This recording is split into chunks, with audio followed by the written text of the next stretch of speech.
Dando continuidade ao nosso assunto, primeiro pecado silencioso do líder que nós falamos foi a cobiça, né? Isso com base lá na história, na narrativa sobre a rebelião de Corá.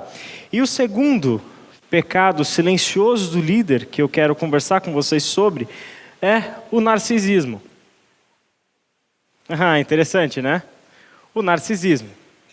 E há um tempo atrás, isso também acho que foi ano passado, ou uns 2 anos atrás, eu não me lembro, eu assisti uma palestra do Dr. James Houston, que é um dos membros fundadores do Regent College lá no Canadá, um seminário muito famoso, muito bom.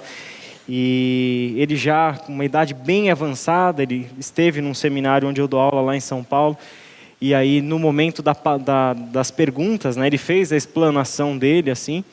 Interessante é que foi um café da manhã para 50 líderes, né? E então tinha um grupo meio, né, petit comité assim lá com ele, e ele achou que ele tinha ido para um café da manhã.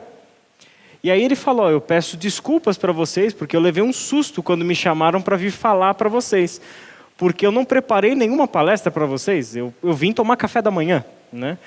E aí aquele senhor começou, mais de 90 anos de idade, começou a falar, e foi uma das palestras mais incríveis que eu já ouvi nos últimos tempos. E quando chegou na hora das perguntas, alguém perguntou para ele qual é o mal da liderança no nosso tempo. E ele, sem nem parar para pensar, narcisismo. Narcisismo. O grande problema da liderança cristã no nosso tempo é exatamente o narcisismo. E de onde vem essa palavra, né? Narcisismo dá para entender que vem de Narciso. E Narciso, antes de ser lá a nossa bonita flor, teve aí, né, uma origem além de um mito na Grécia Antiga, onde Narciso é filho de um deus do rio, com uma ninfa, né? E ele nasce, e no seu nascimento, um oráculo faz ali uma profecia meio enigmática sobre ele, dizendo o seguinte, que Narciso viveria muito tempo se ele não conhecesse a si mesmo. Ele viveria muito tempo se ele não conhecesse a si mesmo. E conhecer a si mesmo é literalmente se observar, se enxergar, ver a sua imagem, né? Então Narciso, por muito tempo, super belo, um adolescente, ainda na adolescência, na juventude, extremamente bonito. E essa beleza toda ele esnobava, né? Porque ele mesmo não podia ver a sua beleza, ele não se olhava para espelho nenhum, para água nenhum, ele não olhava o seu reflexo. E aí que um monte de jovens, mortais e imortais, semideusas, né, se apaixonavam por Narciso. E ele desprezava o amor de todas. Até que uma determinada ninfa, chamada Eco, se apaixona por ele de tal forma e é rejeitada por ele de tal forma que ela passa a definhar para sempre na escuridão de uma caverna. Daí a ideia do eco. Ela se torna um eco, uma voz que não é dela própria, né?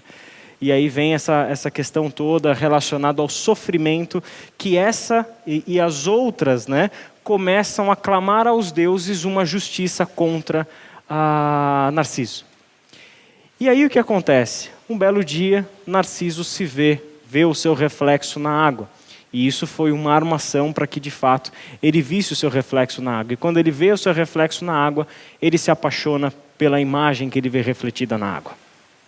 E ao se apaixonar pela imagem que ele vê refletida na água, ele não se apercebe, inicialmente, que aquela imagem é a imagem dele mesmo. Ele não tem com clareza que aquela coisa incrivelmente linda que ele vê na água é ele mesmo, ele não percebe isso. E aí ele começa a tentar interagir com aquela imagem que ele vê na água, mas é só um reflexo, é só uma imagem, ele não consegue pegar, ele não consegue tirar dali. E esse se torna o sofrimento de Narciso. E eu resumi bastante a história para a gente não entrar muito em questão, mas tem uma explicação feita sobre Narciso, contada sobre Narciso, de um filósofo francês chamado Louis Lavelle, onde ele diz o seguinte: Narciso tem um coração puro, por temor de que seu próprio olhar venha a manchar essa pureza, Predisseram-lhe que viveria muito tempo, se aceitasse não se conhecer. Mas o destino decidiu de outro modo. Ele que se dirige para saciar sua sede inocente numa fonte virgem, onde nunca ninguém ainda se mirou.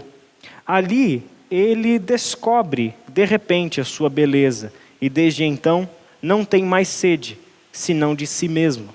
É sua beleza que produz agora o desejo que o atormenta, que o separa de si, ao lhe mostrar a sua imagem, e que o obriga a se buscar onde ele se vê, isto é, onde ele não é mais. Se buscar onde ele não se vê, e onde ele se vê é onde ele não é mais, ou seja, na sua imagem, no seu reflexo, né? Então, é desse mito, contado de diversas formas ao longo de toda a história da mitologia grega, com diversos outros elementos, modificações, enfim. O núcleo do mito de Narciso, de onde vem a palavra narcisismo, é exatamente esse. E a Bíblia nos alerta com relação ao narcisismo, da mesma forma como ela é muito abundante em nos alertar sobre a cobiça. E um dos personagens que eu quero conversar com vocês sobre é um cara chamado Nabucodonosor. Nabucodonosor, o rei da Babilônia. E existe um paralelo interessante entre a experiência de Narciso, ou do narcisismo, e a figura de Nabucodonosor. Eu quero te convidar a abrir sua Bíblia em Daniel, capítulo 4. O rei Nabucodonosor, aos homens de todas as nações, povos e línguas, que vivem no mundo inteiro, paz e prosperidade. Tenho a satisfação de falar-lhes a respeito dos sinais e das maravilhas que o Deus Altíssimo realizou em meu favor. Como são grandes os seus sinais, como são poderosas as suas maravilhas. O seu reino é reino eterno, o seu domínio dura de geração em geração. Até aí por enquanto. Para quem não sabe, Nabucodonosor é o rei da Babilônia. Ele não tem nada a ver com o povo de Israel. Ele não conhece até então o Deus de Israel, não conhecia pelo menos até ter o contato com esse povo, não fazia a mínima parte de tudo aquilo que é a história do povo de Israel. Ele é o rei que foi enviado para levar o reino do sul cativo para dentro do seu país. Ele era um rei poderosíssimo. Aliás, nesse momento da história, ele é o líder do maior império que está sobre a terra, o Império da Babilônia. E Nabucodonosor é esse cara, o líder de todo esse império. Ele tem o seu encontro com o povo de Israel, ele conhece Daniel, que vocês já conhecem um pouco da história de Daniel e as dificuldades que ele e os seus amigos tiveram nesse contexto da história toda. Mas nessas palavras que a gente leu de Nabucodonosor, o que parece? O cara se converteu, né? O cara é crente, né? Olha essas palavras que ele escreveu, que coisa linda, né? Aos homens de todas as nações. O cara está fazendo poesia para Deus, né? E escrevendo para todas as nações. Nações de povos, línguas que vivem no mundo inteiro, paz e prosperidade. Eu tenho a satisfação de falar-lhes a respeito dos sinais e das maravilhas de quem?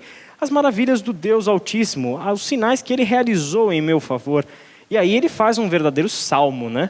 Expressões como essa do versículo 3 aparecem outras vezes, inclusive, nesse livro de Daniel. Como são grandes os seus sinais, como são poderosas as suas maravilhas. O seu reino é reino eterno. O seu domínio dura de geração em geração. Você pensa o seguinte, o cara é crente, pode vir falar no celeiro de líderes, na semana teológica, pregar para a gente. Esse cara sabe tudo, esse cara conhece, esse cara é crente, fiel a Deus. Parece isso. E aí a sequência do texto mostra um pouco sobre isso, mas tudo isso é por causa de um sonho que ele teve. E o intérprete de sonhos da corte é Daniel, que já tinha se tornado conhecido pelas suas interpretações que havia feito de sonhos do próprio Nabucodonosor. E aí a gente vai direto para a leitura e interpretação que Daniel faz do sonho de Nabucodonosor. Versículo 19. Então Daniel, também chamado Beltesazar, ficou estarrecido por algum tempo, depois que Nabucodonosor contou o sonho. E os seus pensamentos o deixaram aterrorizado. Então o rei disse, Beltesazar, não deixe que o sonho ou a sua interpretação o assuste. Beltesazar respondeu, meu senhor, quem dera o sonho só se aplicasse aos teus inimigos, e os seus significados somente aos teus adversários. A árvore que viste, que cresceu e ficou enorme, cuja copa encostava no céu, visível em toda a terra, com belas folhas e muitos frutos, na qual havia alimento para todos, abrigo para os animais do campo e morada para as aves do céu nos seus galhos. Essa árvore, ó rei, és tu. Tu te tornaste grande e poderoso, pois a tua grandeza cresceu até alcançar o céu, e o teu domínio se estende até os confins da terra. Você imagina Nabucodonosor ouvindo isso, né? Nossa, que máximo, né? Então quer dizer que eu sou essa árvore que eu vi, gigantesca, que de qualquer ponto da terra é possível ver a árvore, onde essa árvore é abundante de frutos, lindas folhas, os animais encontram abrigo, né? O cara já está se achando o máximo, né? Então toda essa grandeza, essa árvore é o Senhor, essa grandeza tudo é sua. Versículo 23. E tu, ó rei, viste também uma sentinela, o anjo que descia do céu e dizia, derrubem a árvore e destruam-na. Aí ele já começou a se ajeitar na cadeira. Mas deixem o toco e as suas raízes, presos com ferro e bronze. Fique ele no chão, em meio à relva do campo. Ele será molhado com o orvalho do céu e viverá com os animais selvagens, até que se passem 7 tempos. Esta é a interpretação, ó rei, e este é o decreto que o Altíssimo emitiu contra o rei, meu senhor. Tu serás expulso do meio dos homens e viverás com os animais selvagens. Comerás capim como os bois e te molharás como o orvalho do céu. Passarão 7 tempos até que admitas que o Altíssimo domina sobre os reinos dos homens e os dá a quem quer. A ordem para deixar o toco da árvore com as raízes significa que o teu reino te será devolvido quando reconheceres que os céus dominam. Portanto, ó rei, aceita o meu conselho, renuncia a teus pecados e a tua maldade, pratica a justiça e tem compaixão dos necessitados. Talvez então continues a viver em paz. Que belo sonho que o sujeito teve e que dia que ele foi pedir a interpretação do sonho para Daniel, né? A interpretação desse sonho revela algo que é tremendamente horrível e contrário a Nabucodonosor. Porque uma coisa me parece curiosa nesse texto. No começo o cara lá não está fazendo poesia para Deus? O cara não está elogiando Deus? O cara parece um verdadeiro crentão, né? Não parece? Parece. Mas olha o que o sonho disse. Olha o que o sonho disse. Se arrependa desses teus pecados, porque isso é o que vai acontecer com você. Deus vai derrubar você de onde você está. Deus vai te jogar no campo com os animais selvagens e é lá que você vai ficar. Quando, então, Nabucodonosor ouve isso, aí fica uma questão para a decisão dele. É ele quem tem que decidir o que vai acontecer com essa história toda. E, infelizmente, a decisão de Nabucodonosor não poderia ser pior. Tudo isso aconteceu com o rei Nabucodonosor. 12 meses depois, quando o rei estava andando no terraço do palácio real da Babilônia, ele disse, acaso não é esta a grande Babilônia que eu construí como capital do meu reino, com o meu enorme poder e para a glória da minha majestade? Olha só, entendeu o que é o narcisismo? Entendeu o que significa adorar a si mesmo? Entendeu o que significa ser tão apaixonado por si mesmo a ponto de dizer coisas como essa?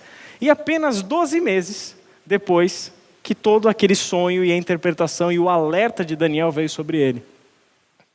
Aí Nabucodonosor um dia, 12 meses depois, abre lá a sacada do seu palácio, vê tudo aquilo e fala, eu sou o máximo, olha tudo que eu tenho, olha tudo que eu possuo. Não é tudo isso aqui meu, este não é o meu reino, esta não é a minha majestade, esta não é a minha glória. Será que tudo isso não é o que eu sou, o que eu possuo, o que eu tenho? Versículo 36. Desculpa, antes. Versículo 31, desculpa. As palavras ainda estavam nos seus lábios, quando veio do céu uma voz que disse, É isto que está decretado contra você, rei Nabucodonosor. Sua autoridade real lhe foi tirada. Você será expulso do meio dos homens. Viverá com os animais selvagens e comerá capim como os bois. Passarão 7 tempos até que admita que o Altíssimo domina sobre os reinos dos homens e os dá a quem quer. A sentença sobre Nabucodonosor cumpriu-se imediatamente. Ele foi expulso do meio dos homens e passou a comer capim como os bois. Seu corpo molhou-se com o orvalho do céu, até que os seus cabelos e pelos cresceram como as penas da águia e as suas unhas como as garras das aves. Ao fim daquele período, eu, Nabucodonosor, levantei os olhos ao céu e percebi que o meu entendimento tinha voltado. Então louvei ao Altíssimo, honrei e glorifiquei aquele que vive para sempre. O seu domínio é um domínio eterno, o seu reino dura de geração em geração. Todos os povos da terra são como nada diante dele. Ele age como lhe agrada com os exércitos dos céus e com os habitantes da terra. Ninguém é capaz de resistir à sua mão ou dizer-lhe o que fizeste. Naquele momento voltou-me o entendimento e eu recuperei a honra, a majestade e a glória do meu reino. Meus conselheiros e os nobres me procuraram. Meu trono me foi restaurado. A minha grandeza veio a ser ainda maior. Agora eu, Nabucodonosor, louvo, exalto e glorifico o Rei dos céus, porque tudo o que ele faz é certo e todos os seus caminhos são justos. E ele tem poder para humilhar aqueles que vivem com arrogância. Que coisa incrível, né? O que é mais interessante é que depois que ele recobra a consciência e ele percebe que o que aconteceu com ele e o porquê aconteceu com ele, ele repete as mesmas palavras do versículo 3. Você reparou isso? Exatamente as mesmas palavras. O seu domínio é um domínio eterno, o seu reino dura de geração em geração. Qual é a diferença? Talvez a sinceridade do coração? Talvez depois de ter percebido o significado real daquelas palavras que ele estava dizendo, talvez perceber que eu não posso sair dizendo coisas sobre Deus de boca para fora sem que aquilo tenha um real significado para mim, sem que aquilo venha de fato do meu coração e da minha experiência com Deus, que me faz saber quem de fato Ele é. A gente não sabe. Mas o que eu sei é o seguinte: Ele experimentou a dura punição do Senhor, o duro castigo do Senhor por causa da sua arrogância, por causa do seu amor próprio, por causa da idolatria da sua própria imagem, do seu próprio poder, das suas próprias capacidades, da sua própria honra e por aí vai. E aqui reside o problema que se soma à cobiça. Porque na cobiça e no narcisismo, nós temos os dois grandes riscos que nós temos que enfrentar na nossa vida. Querer para si o que não é seu e querer para si uma imagem de si mesmo. Querer para si o que não é seu e querer para si uma imagem de si mesmo. E viver o conflito de amar uma projeção nossa. Uma projeção muitas vezes perfeita. A forma como nós nos enxergamos, a imagem que nós vemos refletidas na água como Narciso, nem sempre é uma imagem que corresponde à nossa realidade, porque aquele não somos nós. Aquilo é apenas uma imagem. E uma imagem é oca, é vazia. Ela não tem os mesmos sentimentos, emoções, ela não comete os mesmos pecados, não tem as mesmas experiências que nós, como humanos, temos. A imagem é oca, a imagem é vazia. E aí você tem o risco de preferir para si a imagem como Nabucodonosor teve.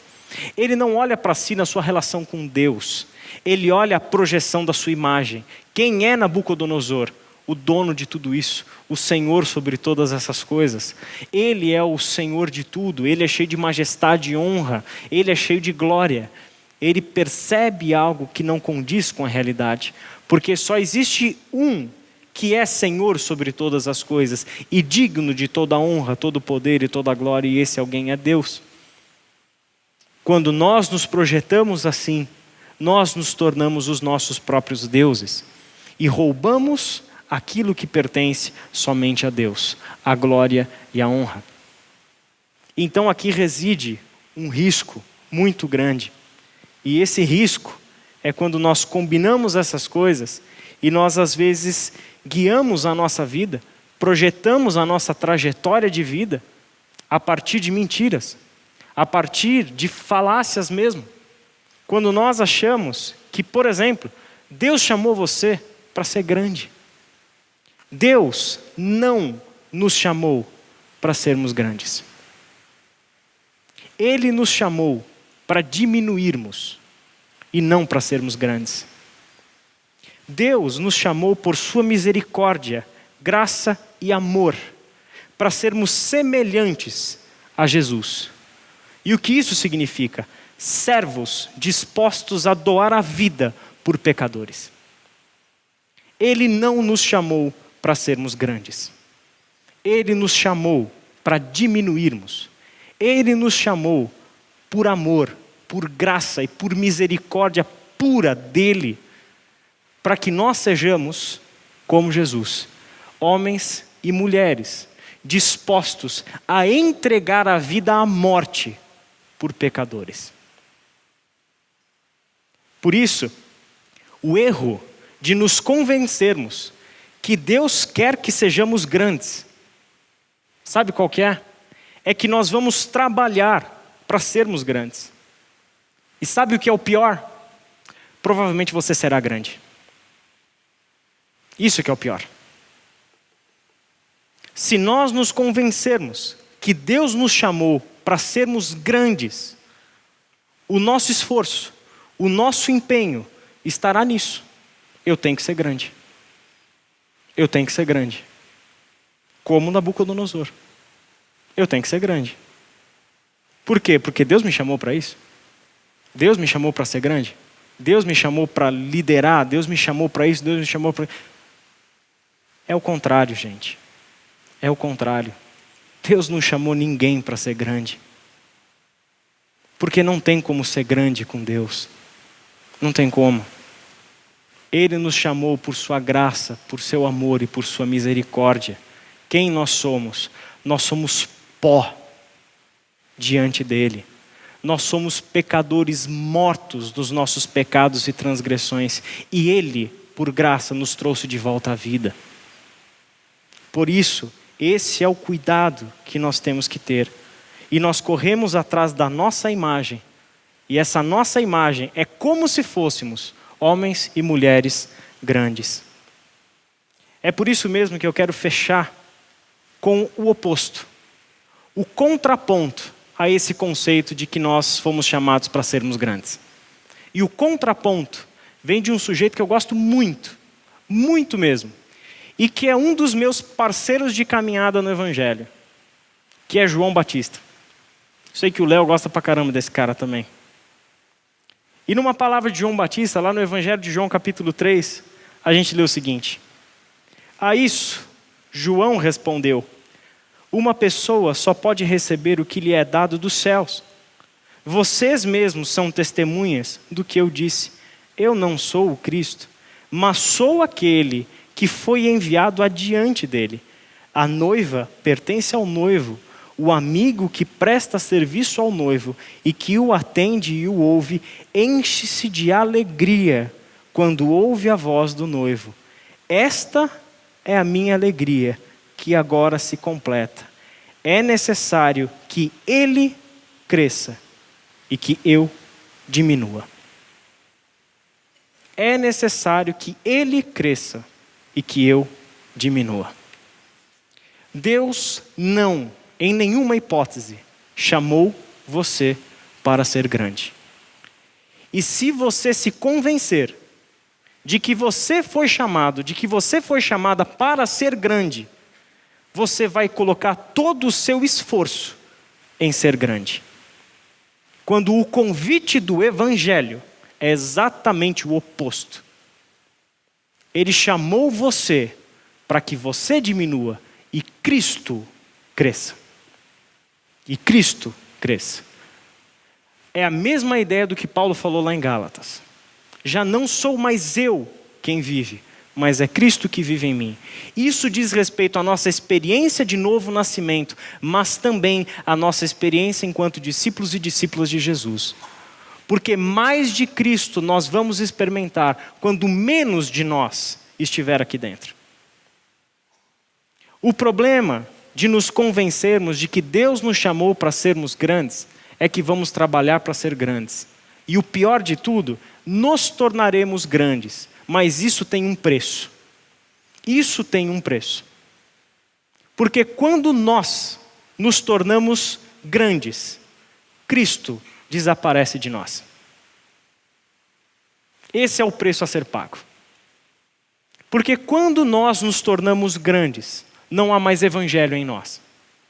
Nós fizemos o que fizemos, de acordo com os princípios e os critérios dos reis e dos governantes das nações, e não com o princípio de Cristo.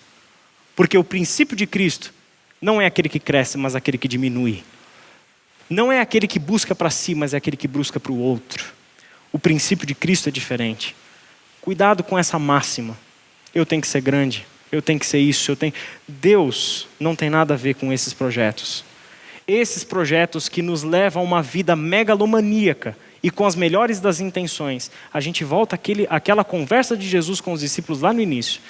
Os nossos projetos megalomaníacos de sermos grandes, de fazermos coisas grandes para Deus, trazem consigo um risco muito grande de eles estarem contaminados por uma motivação errada desde a raiz.